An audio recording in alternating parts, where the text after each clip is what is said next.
Olá pessoal, tudo bem com vocês? Estamos aqui para a parte 2 do nosso vídeo contando como foi a minha cirurgia no rim e a segunda cirurgia. Então, se você caiu aqui nesse vídeo de repente, esta é a parte 2. Volta num vídeo anterior e assiste a parte 1, que eu contei ali como foi a descoberta, o diagnóstico, como que foi a primeira cirurgia. E agora a gente vai para o segundo episódio. Então, como eu expliquei para vocês, a primeira cirurgia ela foi mais complicada, mais demorada, um processo infeccioso. Porém, o pós-operatório foi um pós-operatório mais tranquilo, vamos assim dizer, mas com incômodo, dor e incômodo, uma dorzinha ranzinza que não passava, um mês praticamente desse incômodo, tendo que fazer um repouso razoável, né? Não precisava ser um repouso absoluto, como o médico disse, mas sem pegar peso, sem esforçar demais, mesmo porque eu não conseguia me esforçar demais. O pouco tempo que eu passava em pé, eu tentando fazer alguma atividade, eu sentia muita fadiga, muito cansaço, muito inchaço, né, das pernas. E eu já logo tinha que sentar, descansar um pouco e tal. E aí, quando deu mais ou menos um mês, eu já fui atrás e comecei a ligar, porque o hospital não tinha me retornado com a data da segunda cirurgia, do segundo procedimento. E aquilo começou, de certa forma, a me deixar ali com uma certa apreensão, porque eu sabia que eu poderia ficar com um catéter de 4 a 6 semanas. Como eu falei para vocês, tem catéteres de longa permanência, de um mês, de 60, 90 dias, até 6 meses, dependendo do catéter, da especialidade, da região do corpo. Mas esse foi determinado que eu ficasse até 6 semanas e já estávamos chegando na sexta semana. E nisso eu entrei em contato com o hospital, depois de muitas ligações caírem, e entra num setor e vai no outro, e a pessoa vai passar. Quando a pessoa vai passar, cai a linha, cai na telefonista, enfim, foram inúmeras ligações. Eu consegui chegar no rapaz que marcou a cirurgia para o domingo, dia 13 de abril. Então, eu estou gravando essa parte 2 aqui no dia 22, hoje de abril. E então foi no domingo passado, né? Não este agora, o outro, que eu fiz a segunda cirurgia. Internei às 5 da manhã. Minha mãe esteve comigo, chegou no hospital por volta de umas 6 horas. A hora que foi feita a minha internação, precisava de um acompanhante. Ela assinou como responsável ali e aguardou que eu subisse para a sala cirúrgica. Então eu subi antes das 9, né? Era umas 8 horas, ia dar 8 horas, até que eu me troquei, entreguei todos os pertences para minha mãe, já eram 8 e pouco, quase 9 horas. E ela ficou com todos os meus pertences, sapato, aliança, roupa, tudo. A gente coloca aquela roupa pré-cirúrgica e já vai para a maca ali, fica aguardando o procedimento de anestesia. Aí durante o processo de anestesia, a médica veio, conversou comigo, eu mostrei meus acessos que eu não tinha, né? Ainda estou com algumas manchas, como eu expliquei, minhas veias são profundas, é muito difícil o acesso. E aí ela me explicou que ela iria me acompanhar em todo o processo anestésico, queria uma ficha anestésica, não tinha uma ficha de pré-anestésico, uma consulta ambulatorial, que geralmente se faz esse processo. Então, nem da primeira, porque foi caso emergencial, né? Ele já ultrapassou o limite da urgência, então foi emergência, porque era risco iminente de vida. E aí, nesse segundo, a mesma coisa, porque foi um multirão. Lembra que eu contei pra vocês? Vocês já assistiram o primeiro vídeo? Não tinha anestesista no hospital. Então, eles estavam em processo de multirão. Quando eles conseguiam a equipe responsável por anestesistas, eles colocavam várias das cirurgias que estavam na fila para que ocorressem de forma simultânea. Lá, se eu não me engano, são 8 ou 10 salas cirúrgicas. Então, eram inúmeras especialidades: ortopedia, otorrino, ginecologia, né, cirurgião geral, no meu caso, urologia. Então, eram várias cirurgias acontecendo simultaneamente em forma de multirão e a equipe de anestesias estavam ali circulando nas salas cirúrgicas. Então, por isso, nós não tivemos um acompanhamento ambulatorial, uma consulta com anestesista, onde faz várias perguntas sobre seus antecedentes, doenças, etc. Então, era tudo feito ali na hora. Então, ela começou a perguntar alguns questionamentos para mim, era uma médica estrangeira, e ela falou assim: nossa, mas eu não acho a ficha do anestesista, não acho da consulta, dos exames. Falei: doutora, não tem. Como não tem? Aí a enfermeira falou: doutora, não tem. Hoje estamos em esquema de mutirão e nenhum dos pacientes aqui vão ter. Ah, tá, nossa, que estranho e tal. Bom, ela já devia saber, não sei se estava desinformada, sei lá, se era tanta coisa que ela acabou se esquecendo. E aí perguntou sobre cirurgias anteriores e eu nunca operei de fato, né? Então, assim, eu já fiz alguns procedimentos em centro cirúrgico, procedimentos menores e uma cesárea. Eu tenho 2 filhos, um parto normal e uma cesárea. e só. Então eu expliquei pra ela que praticamente a primeira cirurgia mesmo que eu tava, tinha feito teria sido a do rim a primeira, e essa era a segunda, né? E inclusive a primeira cirurgia eu senti a aplicação da anestesia RAC, eu me deitei novamente, senti que eu tava ali adormecendo e depois começou o procedimento. Desta vez ela me aplicou com muito custo depois quando conseguiram o acesso venoso. Ela colocou uma sedação, perguntou se eu estava sentindo alguma tontura, alguma coisinha assim. Eu falei que não. Ela falou, então já fica na posição sentada que a gente vai aplicar a RAC e eu vou aumentar um pouquinho a sua para poder dormir, né? A sedação. E aí me relata se você estiver sentindo um pouquinho de sonolência. Eu falei assim, agora começou um pouquinho de sonolência. Depois disso eu apaguei. Então eu não vi, né? Nem senti ela me administrando a hack, não deitei de volta na maca. Então tudo isso eles que fizeram. Da primeira cirurgia, sim. Inclusive, esqueci de relatar para vocês que na primeira eu acordei no meio do procedimento. Então eu acordei bem confusa. Eu vi eles com a cânula, né? Me colocando ali, porque fica tudo sendo televisionado. Então eu olhei pra televisãozinha, eu vi eles cutucando ali com a câmera e colocando e retirando. Eu via que eles faziam assim, retiravam, fazia assim, retirava. E eu falei pra doutora, vai demorar muito, nossa, que aflição, que aflição. E eu queria mexer os braços, arrancar aqueles fios que estavam todos presos em mim. Ela falou, calma, calma, já vai acabar, já fica calma, já vai terminar e tal. E aí acho que voltaram a me sedar. Então realmente foi um procedimento muito demorado, tanto que eles me deram uma quantia de sedação e eu acabei acordando no meio do procedimento, né? E vi mais coisas até ficar sedada completamente. Senti a picada da hack e tudo. Dessa vez eu não senti nada e quando eu abri os olhos eu falei pra moça, já, né? Eu, meio que parece que eu senti que foi rápido. E ela me explicou que sim, que tinha sido muito rápido, que foi um sucesso e que realmente tinham conseguido retirar o catéter e retirar a pedra que estava obstruindo. Eu fiquei super feliz, falei, nossa, se a primeira que colocaram um corpo estranho em mim, uma pedra obstruindo, um rim totalmente infectado, em ponto de me dar septicemia, que é o choque séptico, eu tava com infecção assim altíssima, pus no rim.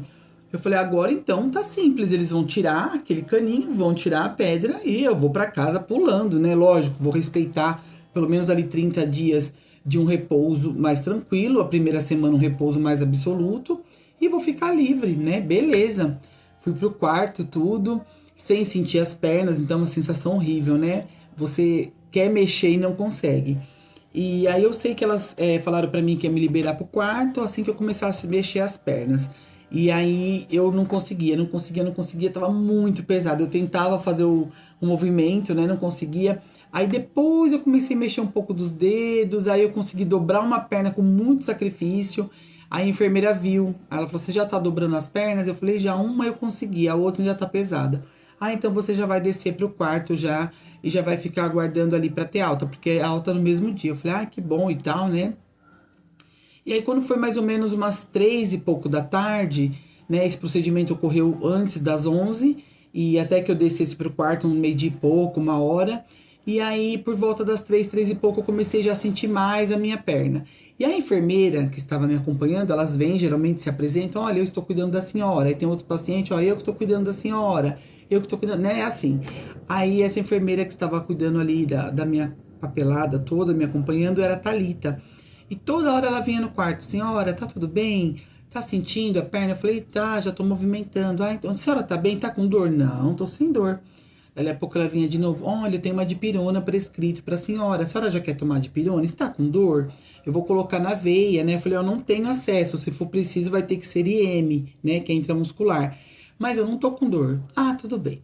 Daí a pouco ela vinha de novo. Eu sei que ela veio umas 4, 5 vezes: "A senhora está com dor?" Isso entre 3 horas, quando ia dar 3 horas, até umas 3h30, 3h40, por aí. De repente, meus amigos, começou uma dor, e eu sou uma pessoa resistente à dor. Eu não sinto dor, e quando eu sinto, eu consigo segurar. Inclusive até para tomar remédio, eu demoro um pouco para não ficar assim, qualquer dorzinha tomar remédio, né? Porque eu já faço outros tratamentos, já utilizo outras medicações, então eu evito. Mas meus amores, essa dor começou. A dor era tanta, para vocês terem uma noção, que eu lembrei da dor que eu senti no parto do meu filho mais velho, há 24 anos atrás, pra você ver como que a mente registra. O parto do Pedro foi depois, mas eu não comparei a última dor do parto que eu tive. Eu lembrei da primeira dor, onde tudo aqui era novidade para aquele primeiro parto, né? E foi o parto cesárea. E nem ao pós da cesárea em casa eu me refiro à dor quando passou a anestesia do parto, que eu também estava super bem com o bebezinho ali e tudo, né? Aqueles primeiros momentos. Mas a dor quando passou a anestesia era a mesma dor. Era uma dor que me contorcia por dentro, assim. Ia me arrancando, parece. Era uma sensação tão ruim. E eu comecei a chamar a enfermeira. Enfermeira, enfermeira, tá ali, enfermeira, eu quero a dipirona, eu quero a dipirona, pelo amor de Deus, calma, calma. Eu vou fazer o pedido, porque tem que subir da farmácia, vir a liberação. Mas eu quero, não tô aguentando, não tô aguentando. Então, assim, eu passei de não estou com dor nenhuma e dava vários sorrisinhos quando ela perguntava. Eu, não, tá tudo bem. Não, tô sem dor. Não. Assim que passou a anestesia, começou uma dor assim, mas de rasgar. Tanto que eu comecei a me revirar, e ela não vinha, eu apertei a campainha da urgência ali. Eu falei, eu não aguento mais esperar, eu preciso desse remédio, e a dipirona não vai fazer nem cosquinha. Eu preciso de um tramal, vocês têm que me dar algo mais forte. Ai, mas não tem prescrito pra senhora. Eu falei, então arruma, pega de alguém, eu não sei, não é possível que nesse hospital inteiro não tenha um tramal. Não, mas tem que ter a prescrição médica e não tem prescrição, porque os médicos estão de plantão, a senhora só fez o procedimento e vai embora. Eu sei que eu comecei a levantar daquela maca e me esticar, assim, segurava assim, me esticava, igualzinho na dor do parto. Foi terrível, foi terrível. Na primeira crise, quando eu fiz a faxina, que eu fui pro médico, que eu falei pra vocês que eu fiquei vomitando, a gente desconfiou de virose, de dengue, né? Eu tava fraca, vomitando. Eu não senti dor no rim. Era um incômodo na lombar, né? Sensação de infecção urinária uns dias antes e aquela dor generalizada no corpo todo. Então parecia uma dor de gripe, de resfriado forte, de virose. Mas desta segunda, após a cirurgia, era uma dor de cólica, era uma dor de parto, era uma dor terrível. Provavelmente era uma dor nos rins, né? É uma dor assim que eu não sei explicar. E eu comecei a me contorcer, me contorcer, me contorcer. E aí eu fui pra beirada da cama nos pés, eu consegui ficar com a cabeça pendurada assim, de lado e as pernas pro outro, e eu meio de lado torcida, desesperada e gemendo. Ai, ai, ai, ai, eu preciso de remédio, eu preciso de remédio. Ai, pelo amor de Deus, um remédio. Pelo amor de Deus, moça, me traz um remédio, eu não tô aguentando, eu não posso esperar. Mas a senhora vai querer outra mão? Vai querer que eu veja se eu consigo? Falei, moça, me dá qualquer coisa. Me dá a dipirona que já tá aí na sua mão, depois você vai procurar outra mal. Eu preciso de algo pra dor. Eu não estou aguentando. Aí nisso veio a enfermeira e falou assim, olha, a gente conseguiu um tramal, acho que vira a minha situação, né? E já está subindo, a gente já vai aplicar. Eu preciso ver o acesso da senhora. Eu falei, eu não quero no acesso, porque eu não tenho veia. E nessa situação de dor acaba ficando pior. Porque você fica tenso, a veia some mais ainda. Eu falei, me dá IM. E do jeito que eu tava deitada assim de lado, ela mesma colocou aqui, né, atrás. E aí a dor da injeção que já entrou rasgando já. E eu tava ali toda de capenga, assim. Ela falou, tá passando de 0 a 10, quanto é a dor? Eu falei, é 11. Eu não sei explicar, é muito forte. E aí eu fiquei assim pensando, e agora para me avisar minha mãe, que eu tinha pedido já o celular dela emprestado. Eu falei, eu preciso avisar que eu já subi pro quarto para alguém trazer minha troca de roupa, tudo, né? Só que eu esqueci assim de avisar minha mãe, eu tô no quarto, número tal, andar tal, sabe? Como eu tava voltando da anestesia, acredito que tava com os pensamentos meio fora do lugar ali, né? E aí de ponta cabeça ali, toda gemendo, toda requenguela, eu olhei assim e vi minha mãe entrando no quarto. Ela falou, filha, que bom que eu te encontrei, eu fui perguntando, tal. Aí eu falei assim, nossa, eu tava aqui pensando como é que eu ia te avisar que quarto que eu tava, porque eu já pedi o celular dela e só avisei assim, ó, estou de alta, tem que trazer minha roupa, vem mais ou menos tal hora. Mas eu não avisei onde eu tava, né? Mas, lógico, dando nome, na recepção eles localizam, mas eu tava tão assim atordoada. Ela falou, o que que foi? O que que você tá sentindo? Eu falei, mãe, eu tô com muita dor, eu não sei explicar. Da outra vez não foi assim, eu tô estranhando, eu achei que eu ia ficar super bem, porque se tirou algo de mim, era pra eu ficar bem. Eu tô sentindo como se tivesse algo assim que arrancou de mim, que machucou por dentro. Se fosse uma cirurgia aberta, eu diria que esqueceram uma tesoura aqui dentro, uma gaze, um fio. Mas não é cirurgia videolaparoscópica. Então, ou eles arrancaram de uma vez, ou ficou alguma pecinha, alguma coisa, ou eles perfuraram. A impressão que eu tinha é que ao enfiarem a cânula para arrancar o catéter, eles tinham me perfurado. A sensação que eu tinha era essa, que tinha algo aqui perfurado. E aí eu sei que ela falou, aí agora tá passando, eu falei, de 0 a 10 tá 9. Tipo assim, um pequeno alívio, mas não passa. Aí foi reduzindo. Ela falou assim, nossa, mas a feição da senhora já tá bem melhor, já passou a dor? Eu, não. Posso dizer que tá assim, 7 a 8, mas não passou. Então não passava. Ela deu uma pequena aliviada.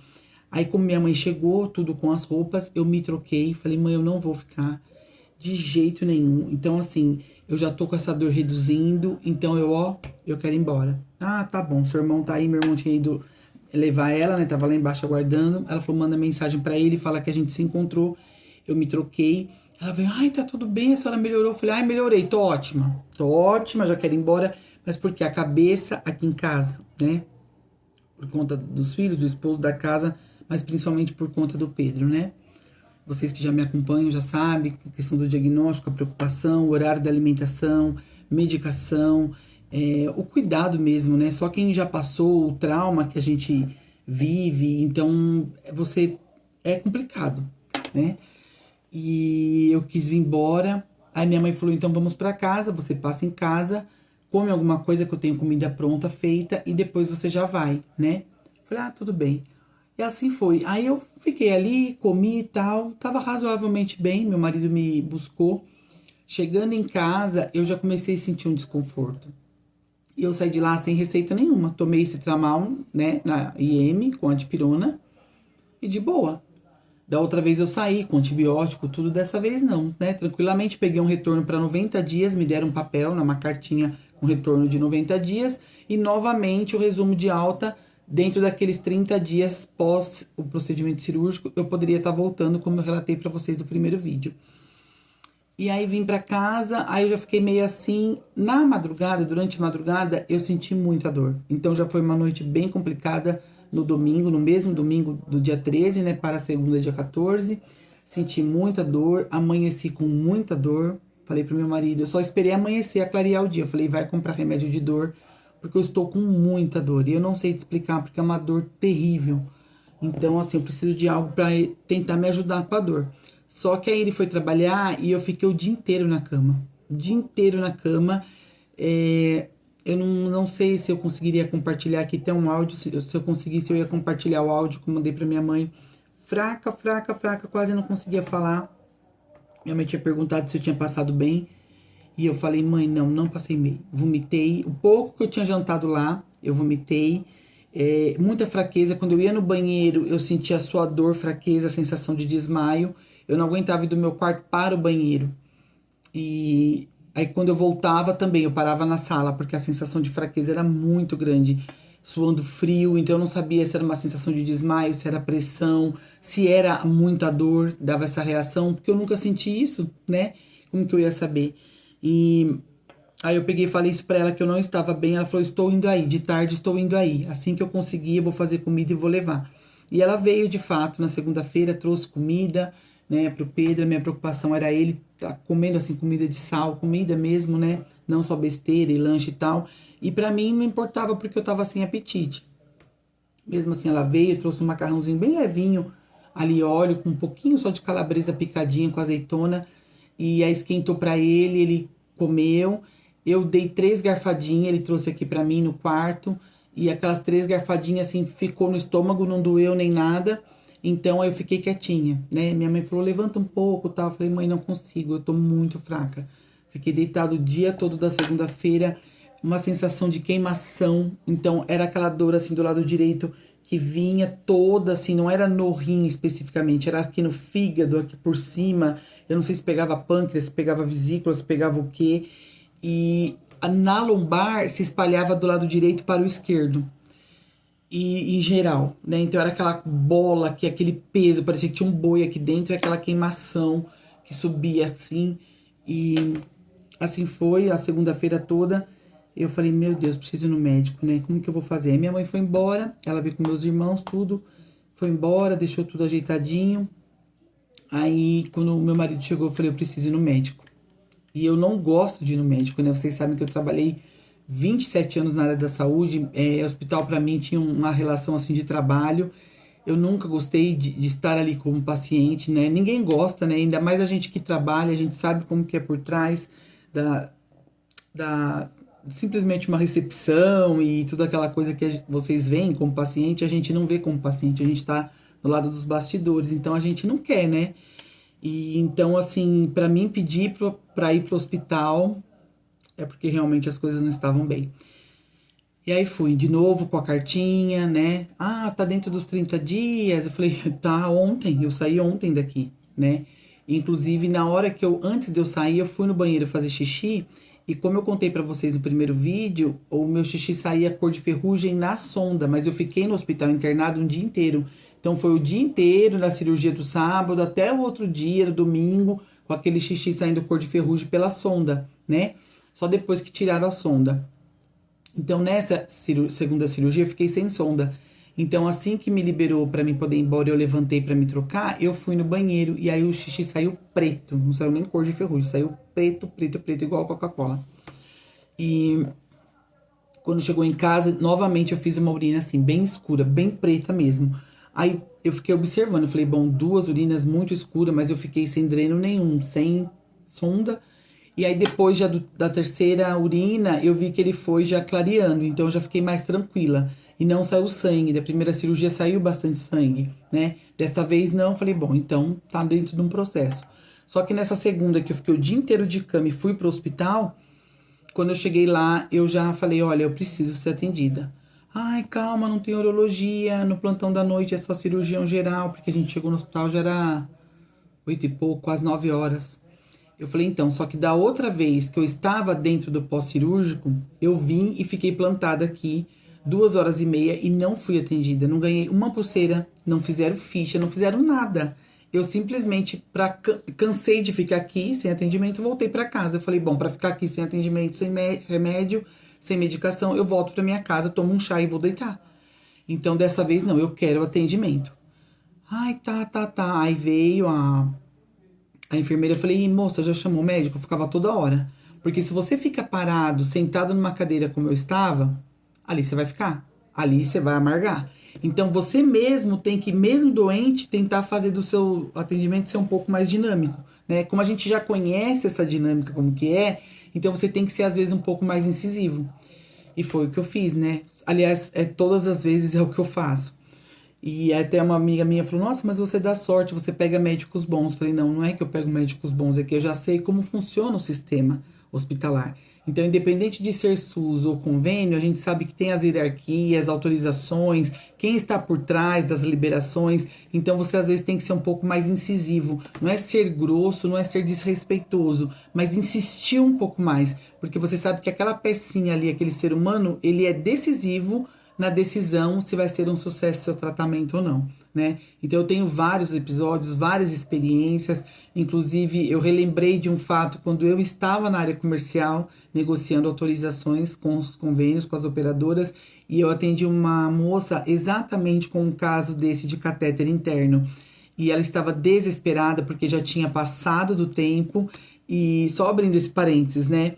E ela ali solicitando um auxílio, porque ela falou, o convênio não libera, o hospital fala que é o convênio. Ela falou, eu sou da área, eu sou da enfermagem, e eu sei que eu não posso ficar com isso muito mais tempo do que foi determinado. E já passou, eu tenho um bebê pequeno, eu estou vendo a hora de eu vir a falecer, e aí quando vier a liberação não vai adiantar mais de nada, quem vai cuidar do meu bebê?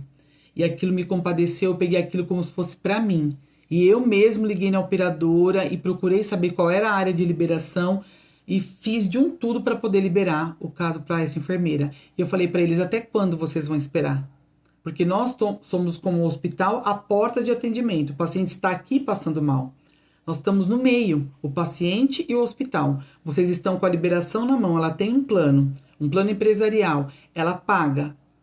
E aí, quando ela necessita, vocês vão deixar acontecer algo pior. E aí, aquilo veio tudo na minha mente, assim, isso foi anos atrás, sabe? Como que são as coisas, né? Quando você ajuda alguém e depois lá na frente Deus coloca as pessoas certas também para nos ajudar. Então, só para vocês entenderem, assim, como que é esse contexto e como que a cabeça de quem conhece como funciona também. Você não consegue ficar ali, a não ser que você esteja num estado de coma, você não vai ter como falar. Mas mesmo doente, mesmo fragilizado, você tendo ali a sua capacidade cognitiva preservada, você tem que sim argumentar, né? E até como foi outro caso do Pedro, mas isso eu conto para vocês com mais detalhes num outro vídeo, da liberação dele, etc, que não queriam liberar, como que foi o processo também, um determinado episódio que a gente precisou. E aí, eu sei que eu falei assim pra moça, cadê o cirurgião? Vocês falaram que iam chamar, e até agora nada, já tá passando 20 minutos, meia hora, eu tô com dor, eu preciso de atendimento. Eu saí daqui ontem, eu já não estava bem, assim que passou o efeito da anestesia, eu já comecei a sentir dor, foi a noite toda com dor, o dia inteiro com dor, eu só não vim antes porque eu não tinha quem me trouxesse e acompanhasse, então eu esperei meu marido chegar à noite. Aí ela falou, os médicos estão em procedimentos, só tem uma equipe de cirurgião geral, eles estão em procedimentos. Eu falei assim, aonde eles estão em procedimento? Ali na sala da emergência. Eu falei assim, você viu com seus próprios olhos? Você viu eles lá na emergência? Eles quem? São quantos? 5 médicos? 4? 3? Não tem nenhum sobrando?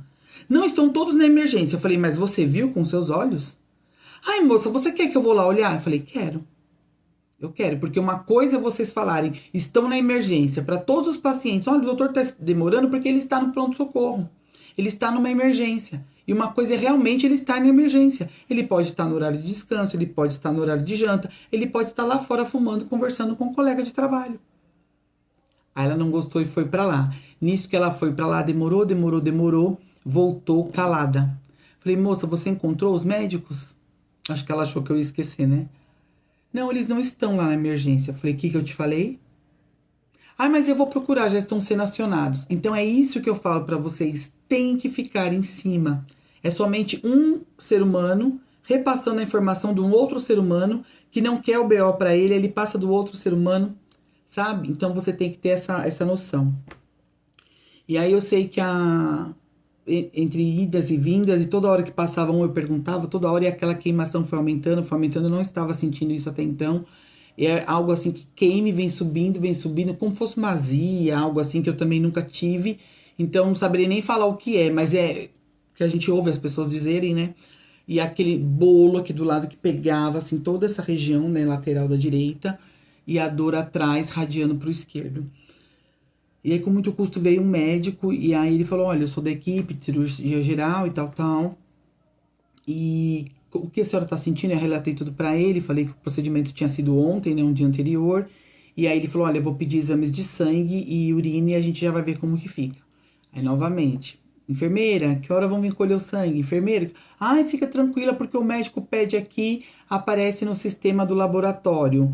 Mas, enfermeira, quando que eles vão olhar? Quando que eles vão vir? Sabe, você tem que ficar ali, igual a telecena, de hora em hora. Então, você tem que ficar, a cada poucos minutos, você tem que ficar solicitando, né? E aí, não deixava o acompanhante ficar ali, porque ali, na verdade, você tá numa sala que são várias macas ali de decisão clínica, né? Então, o acompanhante, ele fica perto ali, logo um pouco depois da porta, mas não está ali junto com você. Então, você tem que ficar esperto. A não ser que seja, assim, maior de 80 anos, ou bem idosinho, pode ficar um acompanhante. Senão, não. Aí, com muito custo, veio a moça da coleta, né? Não conseguiu a veia, como sempre, não consegue acesso, fura 10 mil vezes, até sair um tubico de nada. E deram o potinho da urina, eu consegui colher a urina com muito custo, porque não tinha, né? Não estava nem me alimentando. E aí eu sei que lá pelas tantas, isso era umas quase meia-noite, aí tem que esperar 2 horas pro resultado. Quando foi quase 2 horas, eu questionei eles do resultado, se já tinha saído. Já tinha saído, vamos pedir pra médica olhar. Cadê essa médica? E passa pra lá e passa pra cá. E eu, doutora, pode olhar meu exame? Doutora, pode olhar meu exame? É só um minuto e passa pra lá e passa pra cá. Aí ela veio, então, seu exame saiu, tal. Deu bastante alteração, viu? No exame de sangue, exame de urina. Inclusive, vou pedir uma tomografia. Falei, tá bom. Aí fui e falei pra enfermeira, o pedido da minha tomografia já apareceu? Não apareceu. A doutora falou que ia pedir uma tomografia. Não, estranho, ela não prescreveu tomografia. Não, mas ela falou que ia pedir. Não, aí dali a pouco passa pra lá, passa pra cá. Aí vem a médica. A senhora pediu tomografia pra Virgínia, leito 16? Pedi. Mas não apareceu. Então a senhora pediu no local errado. de solicitação. Não, mas aonde que eu pedi? Aí entra lá na tela. Então, tá vendo? Eu ia ficar das 2, 3, 4, 5, 6, até que hora esperando essa tomografia? Porque a médica disse que solicitou, mas ela solicitou numa outra tela que não aparecia. Então, é essas coisas que eu falo pra vocês, essa dinâmica. Então, quando você não entende, você padece. E aí a enfermeira mostrou lá pra ela, ela foi lá, solicitou novamente, né, que na cabeça dela já tinha solicitado, e aí eles vieram me buscar pra tomografia. Nisso já era lá pras 4 e tanta. E ela falou, olha, eu não vou te dispensar porque seu exame deu alteração, nós estamos deixando já tudo no jeito. Exame de sangue, de urina, agora vamos pedir a tomografia, mas você vai precisar aguardar a equipe de otorrino ou de urologia, que só chega às 7 da manhã. O plantão deles, né, se inicia às 7 da manhã. Então, de qualquer maneira, a senhora vai ter que acabar de passar o resto do dia aqui, o resto da noite, amanhecer o dia. Eu já não queria, mas fazer o quê? Né? E a fome já estava também lá pelas tubas. Fome, mas sensação de queimação. Sede, mas não podia beber água, porque caso precisasse de uma cirurgia de emergência, então eu já estava em jejum, eu teria que ficar em jejum. Um gosto amargo terrível, porque além daquela queimação, aquele gosto aqui, um pigarro, não sei explicar, com um gosto de fígado, de amargor do fígado, mas era um amargo muito grande. Eu comecei a me humilhar por causa de uma bala. E eu falava pra moça da limpeza, senhora não tem uma balinha? Eu precisava de uma balinha. A minha mente não queria nada, assim, só pensava assim, uma balinha doce. E eu não sou de bala, eu não sou uma pessoa que chupa bala, que chupa chiclete, né? Então eu queria, assim, pra aliviar, parece que eu sentisse aquele docinho e aliviar aquele amargor. E a senhora da limpeza, não, não tenho. Aí eu falei, mas a senhora não vai juntar? Pede para suas colegas. Pede para alguma colega assim da limpeza, a senhorinha sempre tem, né? Ai, não tenho. Aí vinha a enfermeira, você não tem nesses seus bolsinhos uma balinha? Ai, não tenho. Você não tem nenhuma colega que tem? Eu sei que eu me humilhei, gente, para mais de 10 pessoas pedindo uma balinha. Pedindo uma balinha. Nossa, pedi pro meu marido uma balinha. Eu falei pra ele, vai lá fora comprar numa padaria, numa lanchonete. Não tem, já era quase meia-noite quando começou a me dar essa sensação. E nada, e nada, e nada. Eu sei que eu pedi pro meu filho, porque meu filho tava na rua ainda trabalhando. Falei, se ele pudesse comprar, pelo amor de Deus, numa conveniência de um posto, uma balinha. Não eram drops nem nada, e nada, bala assim, mentol, hortelã, nada. Tinha que ser uma balinha doce. Eu queria, assim, uma ou duas balinhas doce, só pra tirar aquele gosto horrível. Porque a água só molhava a boca, eu não tava nem bebendo água. E aí eu sei que foi, gente, nessa agonia. Aí tentaram pegar o acesso novamente aqui na veia.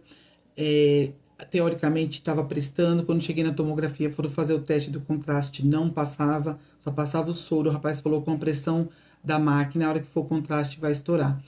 Pegaram aqui, aí pegaram outro acesso aqui. E aí, para fazer a tomografia, eu já lá toda desfalecida, começaram a aplicar o contraste através da máquina e o exame rolando. Nisso, eu senti descendo assim, eu falei, tá descendo pela veia, né? Porque você tem que ficar com os braços assim para trás e para fazer a tomo. Aí ele veio, interrompeu o exame e falou, olha, não deu certo.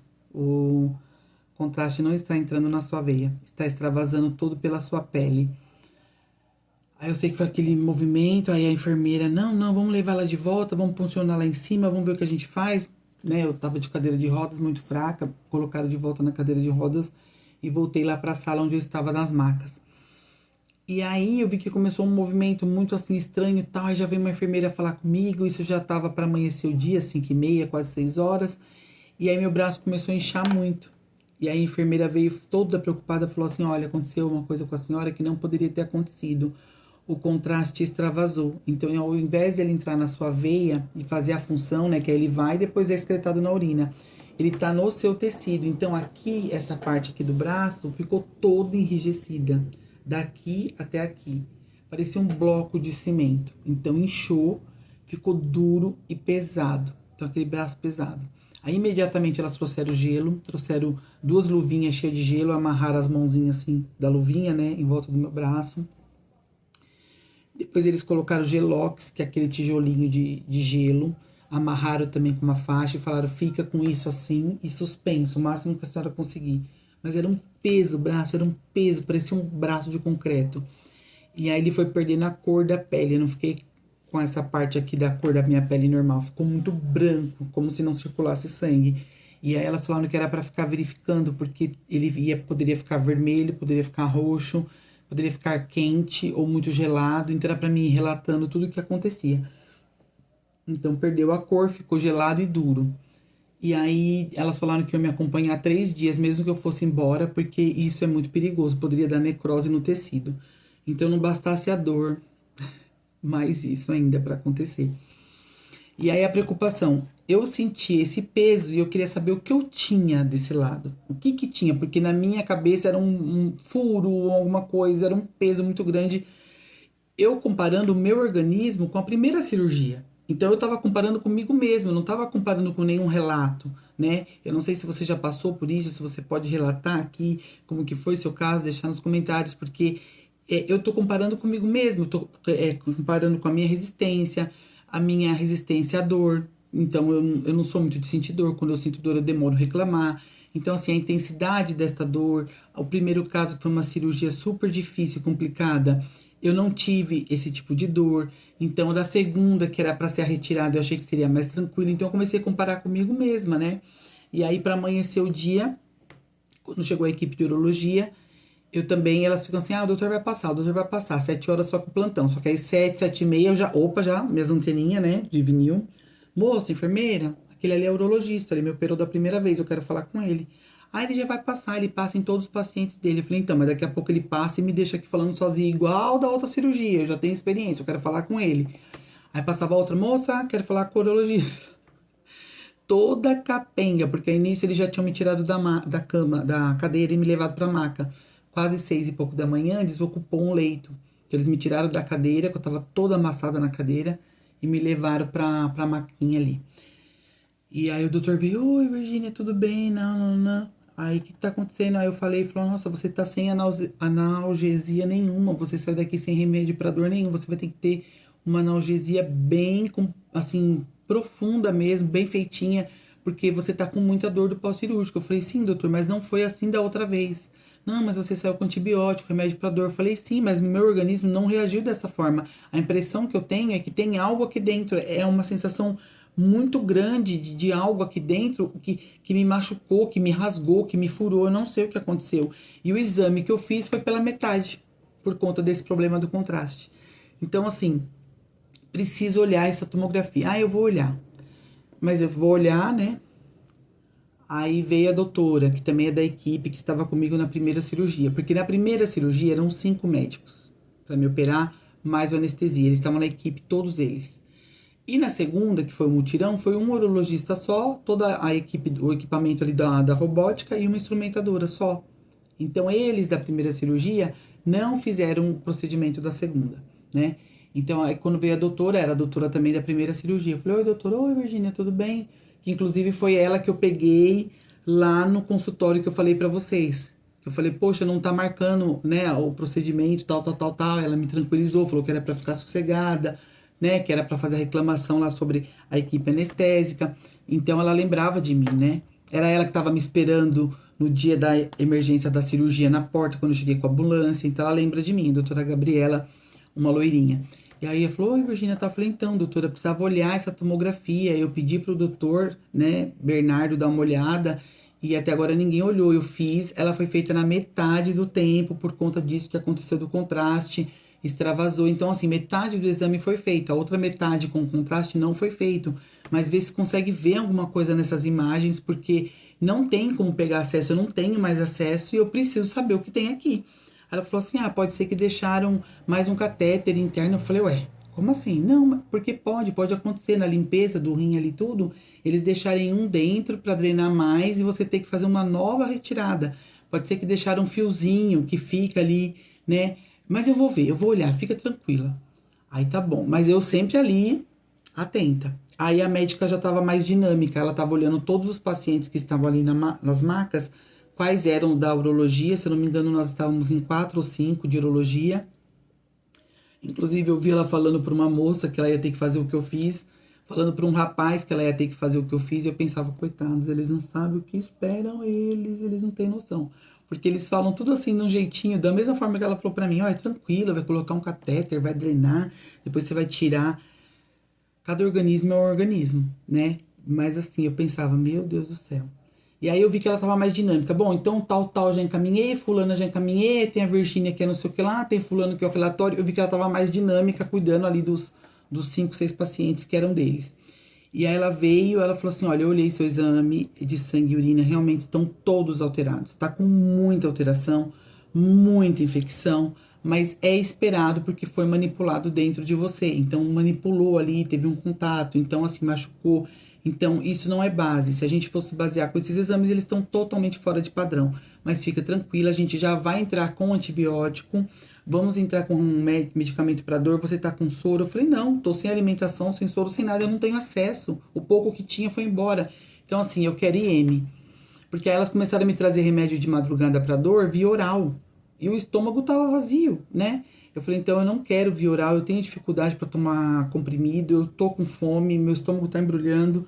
Aí ela veio e trouxe, pediu pra enfermeira me dar a injeção, mais um ardor que Jesus da misericórdia, mas eu sabia que ia ser bom pra mim, eu até prefiro injeção. E saí de lá com a receita do antibiótico, porém já tomei uma dose lá mesmo, ela já me deu, né? E aí ela conseguiu ler a tomografia, ela falou, consegui ver sua tomografia, mesmo sem o contraste. O que acontece? Você tem uma mancha, esse incômodo que você sente, esse peso, tem uma mancha ali que não dá pra definir o que é. A gente fica até assim, né? Porque a sensação que eu tinha era de algo perfurante, né? Mas ela falou que era uma imagem escura, mas que era pra eu ficar tranquila, provavelmente proveniente da infecção, do quadro infeccioso. Ela falou, como sua infecção urinária tá muito forte, então ali é onde, né, passa a urina, em todos os órgãos que filtra, então talvez essa imagem seja isso. E você tem muitas pedras, tanto no rim direito quanto no rim esquerdo. Eu falei, o quê? Não era só uma? Ela falou, não, uma obstrutiva, que nós tivemos que fazer a cirurgia.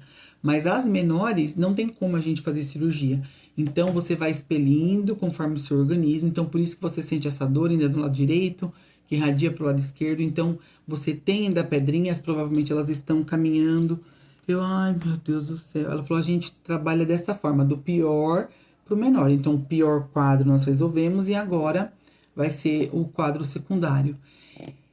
E eu sei que eu fui dispensada, era por volta de 9, 10 horas, que ela falou que ia me dar alta, tudo, que era pra ficar tranquila. Eu saí de lá, já era meio-dia. Nisso que eu saí de lá, meio-dia, vim pra casa na terça-feira. Meus amigos, a saga continuou. Passei na minha mãe tinha feito comida fresca. Passei na minha mãe, que é caminho do hospital, peguei comida pro Pedro, pro meu esposo. Minha mãe fez uma sopinha pra mim. Ela falou, sobe, sobe, né? Passa aqui, vai, vem comer. Eu falei, não, mãe, eu só vou realmente pegar comida pro Pedro, porque eu não tenho condições nenhuma de fazer. E eu não consigo nem sair do carro. Fraca, fraca, fraca. E já tinha vomitado de novo lá. E aí, conforme eu vomitei, fiz força, fiz xixi também. Então, eu já tava toda suja. Só queria chegar em casa e tomar um banho, mas eu não consegui. Então, eu cheguei, fiquei prostrada na cama. Eu só fui tomar banho no outro dia, na quarta-feira, que eu consegui me levantar, coloquei uma cadeira embaixo do chuveiro e aí eu consegui tomar um banho, né? Fiquei ali um tempão sentadinha e aí deixei a água cair e tal, pelo menos para tirar aquela nhaca. Mas de terça, quarta e quinta eu continuei ruim todos esses dias, com pequenas melhorinhas assim, ó, né, de um dia para o outro, mas com calorão à noite, febre, acordando várias horas para ir no banheiro, acordando molhada de febre, com o cabelo todo molhado, a roupa toda molhada. E aí foi assim, sabe? Terça-feira ruim, quarta ruim, com dor, dor, dor, quinta. Quando foi na sexta, eu tive uma leve melhorinha. No sábado também, mas com dor. Então a dor, assim, ela não cessava. Ela foi diminuindo, assim, de 0 a 10, 5, de 0 a 10, 4, né? E aí, quando foi no sábado, eu estava um pouco melhor. Tive uma encomenda de bolo. Depois eu vou até mostrar pra vocês. E aí, como eu já tava malemar, né, eu consegui tomar um remédio para dor, evitando tomar o Tramal, porque o Tramal era num estágio de dor, assim, muito grande. Então, o quanto eu conseguia resistir, eu resistia, para que meu organismo não acostume. Porque o dia que eu precisar de um remédio mais forte, eu já tenho que ir para uma outra etapa, né? Então, o Tramal já é forte. Então, eu tomei Tramal, acho que 2 vezes. Eu ficava resistindo ali com um remédio mais um anti-inflamatório, um analgésico mais fraquinho, né? Tilenol, dipirona, eu ficava entre esses assim. E aí no sábado eu consegui trabalhar com pouco um remédio de dor, consegui ali fazer massa, recheio e tal, deixar tudo agilizado para no domingo finalizar entregar 2 bolões lindo, lindo, lindo. Como falei para vocês, eu já não pego mais tantas encomendas, mas clientes antigos, né, que já têm o costume, que pedem, a gente acaba abrindo uma exceção e fazendo. E é um trabalho, né? Tudo é um trabalho, tudo é uma renda, tudo vem para fortalecer ali o orçamento da casa, né? E a não ser que eu realmente tivesse de cama na situação como eu estava, eu teria dispensado na terça, quarta, quinta, mas no sábado eu já estava realmente já indo para um caminho mais de melhora, andando com muita dificuldade. Todos esses dias eu estava andando com bastante dificuldade, muita dor, muita dor. E aí, quando foi no domingo, que aí eu falei, agora eu já posso até, né, aparecer melhor para as pessoas, conseguir contar. Então, no domingo agora, no dia 20, foi o primeiro dia sem dor nenhuma. Sem remédio nem forte, nem fraco para dor, nem de pirona. Então, domingo eu fiquei totalmente livre das dores. Segunda-feira, né, que foi ontem feriado, totalmente livre das dores. E hoje, na terça-feira, já é o terceiro dia sem dor. Então, esse foi o meu relato para contar para vocês como que foi a segunda cirurgia. Eu passei muito mal, eu não conseguia responder às pessoas que me mandavam mensagem, né? Não conseguia responder amigos, parentes, porque eu não conseguia malemar mandar áudio, né? Eu tava me comunicando assim com minha mãe, o mínimo que dava, mandando áudio ali para ela do parecer ali realmente do dia a dia, para tranquilizá-la, né, também. E aqui com meus filhos, cuidando deles, e eles, dentro do que eles podiam, cuidando de mim, revezando por conta de horário de trabalho, do meu esposo também. Mas esse foi o meu relato. Então, se cuidem também, não é só a questão da água é muito importante, né? A alimentação, a hidratação, mas verificar também o contexto familiar, sua parte genética, tem organismos que têm a predisposição para juntar cálculos, para formar cálculos. Eu nunca tive isso, nós já temos um histórico em casa do meu esposo, ele é uma pessoa que acaba desenvolvendo cálculos, então a cada tantos anos ele tem lá uma crise e expele os cálculos, mas sempre que ele faz ultrassom, tomografia, já mostra que no rim direito tem múltiplos cálculos, no esquerdo também. O meu filho mais velho, a mesma coisa, né? O Gustavo, ele faz ultrassom, faz tomografia e consta lá que ele tem cálculos nos 2 rins. E às vezes ele tá trabalhando, ele sente elas caminhando, ele sente, já expeliu várias também, inclusive está com guia de encaminhamento para urologia. Meu marido também está com encaminhamento, já marcou a data do urologista dele. E eu agora, como eles tinham me dado um retorno para 90 dias, esta médica dessa segunda vez do atendimento, ela me deu um retorno para 30 dias. Então, em 30 dias, devo estar voltando lá com eles e agora fazer um acompanhamento, tomar algum suplemento, algo que consiga retardar essa criação de pedras e tal, por conta de ser algo já do organismo. Além, né, das questões emocionais que eu sempre trago aqui para vocês. Então, refletir também sobre isso, o acúmulo de cargas e de ocupações, traumas não resolvidos, tudo isso vai acumulando e trazendo doenças psicossomáticas, coisas que às vezes a gente não entende, busca razão na ciência, não tem explicação. Na verdade, ali tem toda uma raiz emocional junto, né? Às vezes como causa única, mas também às vezes não sendo a causa única e sendo uma junção de fatores. Então, esse é meu relato para vocês. O vídeo ficou um pouquinho longo, mas eu não queria dividir ele para que vocês tenham o fio da meada completo, a história completa. E agora eu vou fazer o terceiro vídeo para trazer para vocês qual a minha visão sobre tudo isso, sobre o momento de vida que eu estou passando, sobre algumas decisões, sobre algumas escolhas e como eu vi tudo isso, qual a minha visão de todos esses fatos com a minha vida e esses acontecimentos, tá bom? Então fica ligadinho aí e se você se interessa por esse tipo de assunto, aguarde a parte 3, porque eu vou trazer para vocês todo esse contexto e a minha visão e meu aprendizado. Um beijo e até o próximo vídeo.